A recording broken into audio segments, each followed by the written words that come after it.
নমস্কার, অ্যাস্ট্রোইজডমে সবাইকে স্বাগতম। এপ্রিল মাসের শেষ 15 দিনে মিথুন রাশির জাতক জাতিকাদের জীবনে আসতে চলেছে নতুন মোড়। চাকরি হোক, ব্যবসা হোক, সম্পর্ক বা স্বাস্থ্য, প্রতিটি ক্ষেত্রেই আসে বিশেষ বার্তা। এই সময়টা কতটা শুভ, কোথায় রাখতে হবে সতর্কতা, আর কোথায় খুলবে সফলতার দরজা, জানতে চাইলে চোখ রাখুন পুরো বিশ্লেষণে। তো চলুন শুরু করি আজকের শক্তিশালী রাশিফলের বিশ্লেষণগুলো। তো প্রথমত আমরা কথা বলবো গ্রহগত প্রভাব এবং রাশিচক্রের বিশ্লেষণ নিয়ে। তো এপ্রিল মাসের শেষ ভাগে মিথুন রাশির উপরে গ্রহগত বেশ কিছু গুরুত্বপূর্ণ প্রভাব রয়েছে। বৃহস্পতি এবং শুক্র এই সময় মিথুন রাশির অর্থনৈতিক ও সম্পর্কের দিককে প্রভাবিত করছে। বৃহস্পতির প্রভাবে আপনি আর্থিক বিষয়ে কিছুটা আত্মবিশ্বাসী হয়ে উঠবেন, তবে এই আত্মবিশ্বাস যেন অহংকারে পরিণত না হয় সেদিকে খেয়াল রাখতে হবে। শুক্র প্রেম, সৃজনশীলতা এবং সামাজিক সম্পর্ককে ইতিবাচকভাবে প্রভাবিত করবে। অন্যদিকে মঙ্গল ও শনি একসঙ্গে আপনার কর্মস্থানে এবং ব্যক্তিগত উদ্যোগে শক্তি ও ধৈর্যের পরীক্ষা নিতে পারে। মঙ্গল আপনাকে উদ্যমী ও আগ্রহী করে তুলবে, কিন্তু সেই সঙ্গে রাগ ও তাড়াহুড়োর প্রবণতাও বাড়তে পারে। শনি আপনাকে ধৈর্যশীল হতে শেখাবে এবং কর্মক্ষেত্রে আপনি যদি দায়িত্বশীলভাবে কাজ করেন তাহলে সাফল্য নিশ্চিত করবে। সূর্যের প্রভাবে আপনার আত্মবিশ্বাস বৃদ্ধি পাবে, আপনার নেতৃত্বের গুণ এবং কাজের প্রতি দায়বদ্ধতা অন্যদের নজর কাটতে পারে। তবে কিছু কিছু সময় ঝুঁকি এবং প্রতিকূল পরিস্থিতির সম্মুখীন হতে পারেন, যেখানে আপনার বিচক্ষণতার পরিচয় দিতে হবে। এই সময় আপনাকে আবেগ ও যুক্তির মধ্যে সঠিক ভারসাম্য রক্ষা করে এগোতে হবে। কৌশলী পদক্ষেপ ও ধৈর্যই হতে পারে আপনার সাফল্যের মূল চাবিকাঠি। কথা বলবো চাকরি এবং কর্মজীবন নিয়ে। তো চাকরি এবং কর্মজীবনে এপ্রিলের শেষ 15 দিন মিথুন রাশির জাতকদের জন্য অনেকটাই গতিময় এবং চ্যালেঞ্জিং হতে পারে। এই সময় কর্মক্ষেত্রে নতুন কাজের সুযোগ আসতে পারে। আপনি হয়তো এমন কোনো প্রজেক্টে যুক্ত হবেন যা আপনার দক্ষতা ও নেতৃত্বের গুণকে প্রমাণ করার সুযোগ দেবে।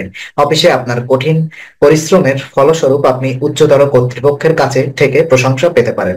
পুরনো কোনো অসমাপ্ত কাজ শেষ করলে সেটি আপনার পক্ষে ইতিবাচক প্রভাব ফেলবে। সহকর্মীদের সঙ্গে সম্পর্ক মজবুত হবে এবং দলগত কাজের ক্ষেত্রে আপনি নেতৃত্বের ভূমিকায় আসতে পারেন। তবে এখানে একটি সতর্কতা রয়ে গেছে, এই সময় বড় সিদ্ধান্ত নিতে হলে ঝুঁকি বিবেচনা করে নিতে হবে। অতিরিক্ত আত্মবিশ্বাস বা তাড়াহুড়া করে সিদ্ধান্ত নিলে বিপরীত ফল আসতে পারে। বিশেষ করে নতুন চাকরির পরিবর্তন, বিদেশে চাকরির আবেদন বা নতুন কোনো চুক্তিতে সই করার সময় আপনি ভালোভাবে চিন্তা ভাবনা করে এগোন। এই সময় আপনি যদি নিজের প্রচেষ্টাকে সঠিকভাবে পরিচালনা করতে পারেন তাহলে কর্মক্ষেত্রে উত্তরোত্তরণের সম্ভাবনা প্রবল। তবে নেতৃত্বের গুণ এবং ধৈর্যই হবে আপনার প্রধান সহায়ক। ব্যবসা এবং আর্থিক অবস্থা নিয়ে যদি বিস্তারিত আলোচনা করি, ব্যবসার দিক থেকে এপ্রিল মাসের শেষ ভাগ মিশ্র প্রভাব বয়ে আনতে পারে। যারা পূর্বে কিছু বিনিয়োগ করেছেন তারা কিছু লাভের মুখ দেখতে পারেন, তবে নতুন বিনিয়োগে যাওয়ার আগে বিস্তারিত আর্থিক বিশ্লেষণ আবশ্যক। অতিরিক্ত খরচ এড়িয়ে চলা শ্রেয়, কারণ এই সময় হঠাৎ করে কিছু অপ্রত্যাশিত ব্যয় দেখা দিতে পারে। পুরনো ক্লায়েন্টদের সঙ্গে সম্পর্ক উন্নয়ন বা পুনরস্থাপন আপনার ব্যবসাকে আরো চাঙ্গা করতে সাহায্য করবে। যারা ঋণের মধ্যে রয়েছেন তারা এই সময় বাড়তি সতর্ক থাকুন। শনি ও মঙ্গলের প্রভাবের ফলে কোনো চটজলদি সিদ্ধান্ত না নিয়ে ধৈর্য ও সচেতনতার সঙ্গে অর্থনৈতিক পরিকল্পনা করা শুরু। প্রেম এবং দাম্পত্য জীবন কেমন যাবে আপনার? প্রেম জীবনে কিছু সংবেদনশীল মুহূর্ত আসতে পারে এই সময়। যারা সিঙ্গেল তারা কারোর প্রতি আকৃষ্ট হতে পারেন এবং নতুন সম্পর্ক শুরু হওয়ার সম্ভাবনা রয়েছে। তবে আবেগকে নিয়ন্ত্রণ রাখা জরুরি, না হলে ভুল বোঝাবুঝি হতে পারে। প্রেমে বিশ্বাসের ভিত্তি গড়ে তুললে সম্পর্ক গভীর হবে এবং দাম্পত্য জীবনের শান্তি বজায় রাখার জন্য একে অপরের প্রতি ধৈর্য ও শ্রদ্ধা দেখানো প্রয়োজন। খোলামেলা আলোচনা ও বোঝাপড়া আপনার সম্পর্ককে আরো দৃঢ় করতে সাহায্য করবে। এই সময় অতীতের কোনো ঘটনা নতুন করে সামনে আসতে পারে, তাই শান্তভাবে পরিস্থিতি সামলানোই বুদ্ধিমানের কাজ হবে। শিক্ষা জীবন নিয়ে যদি কথা বলি, মিথুন রাশির শিক্ষার্থীদের জন্য এপ্রিলের শেষ ভাগ অত্যন্ত গুরুত্বপূর্ণ হতে চলেছে। বিশেষত পরীক্ষার প্রস্তুতির ক্ষেত্রে মনোযোগ ও সময়কে কাজে লাগাতে পারলে সফলতা আসবেই। যারা উচ্চশিক্ষা বা বিদেশে পড়াশোনার সুযোগ খুঁজছেন তাদের জন্য আশাব্যঞ্জক খবর আসতে পারে। শিক্ষক বা অভিভাবকদের সহযোগিতা পাওয়া যাবে, যা আপনাকে সঠিক পথে এগিয়ে দেবে। মনোসংযোগের সমস্যা থাকলেও একটি সঠিক রুটিন ও সময় ব্যবস্থাপনার মাধ্যমে সেই সমস্যার সমাধান সম্ভব। এই সময় নতুন কোনো বিষয়ে শেখা কিংবা কোর্স শুরু করার জন্য শুভ সময়। স্বাস্থ্য এবং মানসিক অবস্থা নিয়ে কথা বলতে চাই।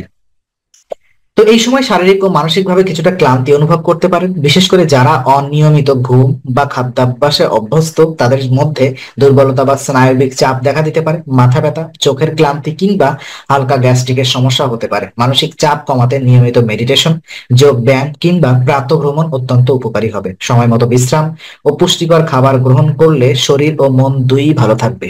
এই সময় স্বাস্থ্য নিয়ে অযথা দুশ্চিন্তা না করে চিকিৎসকের পরামর্শ নিয়ে সঠিক পদক্ষেপ নেওয়াই বুদ্ধিমানের কাজ হবে। পারিবারিক ও সামাজিক জীবন নিয়ে যদি দেখতে চাই, তো পারিবারিক জীবনে সামগ্রিকভাবে শান্তিপূর্ণ পরিবেশ বিরাজ করবে, তবে কিছু বিষয়ে মতবিরোধ দেখা দিতে পারে। পরিবারের সদস্যদের সঙ্গে বেশি সময় কাটানো ও তাদের কথা মন দিয়ে শোনা খুবই গুরুত্বপূর্ণ। যাদের সঙ্গে পূর্বে কোনো মান অভিমান হয়েছিল তা এই সময় মিটে যাওয়ার সম্ভাবনা রয়েছে। পরিবারের দায়িত্বে আপনি অগ্রণী ভূমিকা নিতে পারেন, যা আপনাকে সবার সম্মানও এনে দেবে। সামাজিকভাবে কিছু ভালো সময় কাটাতে পারেন। আত্মীয় বা বন্ধু বান্ধবের সঙ্গে যোগাযোগ বাড়ানো আপনার মন ভালো রাখবে এবং আত্মবিশ্বাসও বাড়াবে। আত্ম উন্নয়ন ও আধ্যাত্মিক ব্যাপারগুলো কি চলছে? মিথুন রাশির জাতকদের জন্য এই সময়টা আত্ম অনুসন্ধান ও মানসিক ভারসাম্য বজায় রাখার এক চমৎকার সুযোগ। নিজের ভুলগুলো বিশ্লেষণ করে শেখায় আহ মনোভাব তৈরি হলে অনেক সমস্যা দূর হবে, আত্মবিশ্বাস বাড়বে এবং নতুন কোনো কাজ শুরু করার সাহসও পাবেন। আধ্যাত্মিক চর্চা যেমন প্রার্থনা, ধ্যান বা দর্শনের চর্চা মানসিক প্রশান্তি দেবে। যারা সৃজনশীল কাজের সঙ্গে যুক্ত তারা এই সময় অভ্যন্তরীণ শক্তি ও প্রেরণার নতুন উৎস খুঁজে পাবেন। এককভাবে কিছু সময় কাটালে নিজেকে আরো ভালোভাবে চিনতে পারবেন এবং ভবিষ্যতের জন্য প্রস্তুত হতে পারবেন। শুভ দিন এবং সতর্ক বার্তাগুলো যদি দেখুন, এপ্রিল মাসের শেষ ভাগে মিথুন রাশির জন্য শুভ দিন হিসাবে চিহ্নিত হচ্ছে 21, 23, 28 তারিখ। আমি আবারও বলি 21, 23 ও 28 তারিখ। এই দিনগুলোতে গুরুত্বপূর্ণ সিদ্ধান্ত গ্রহণ, নতুন কাজ শুরু, আর্থিক লেনদেন বা সম্পর্কের জটিলতা সমাধানের জন্য উপযুক্ত সময়। অন্যদিকে সতর্ক দিনগুলোর মধ্যে রয়েছে 20, 25 এবং 30 এপ্রিল। এই সময় অসাবধানতা বশত কিছু ভুল সিদ্ধান্ত নিতে পারে বা শারীরিক অস্থিরতা, অস্বস্তি বেড়ে যেতে পারে। অতএব এই দিনে ধৈর্য ও সচেতনতার সঙ্গে চলাফেরা করা বাঞ্ছনীয়। বিশেষ করে যে কোনো ঝুঁকিপূর্ণ কাজ, বিনিয়োগ কিংবা আবেগঘন আলোচনা এড়িয়ে চলাই ভালো। নিজের অনুভূতি ও সিদ্ধান্তকে নিয়ন্ত্রণে রাখলেই আপনি এই সময়টি বেশি ফলপ্রসূ করতে পারবেন। তো আজকে আলোচনা আমরা এখানেই শেষ করছি। আমরা আশা করি এটি আপনার মনে নতুন কিছু আলোর সঞ্চার করেছে।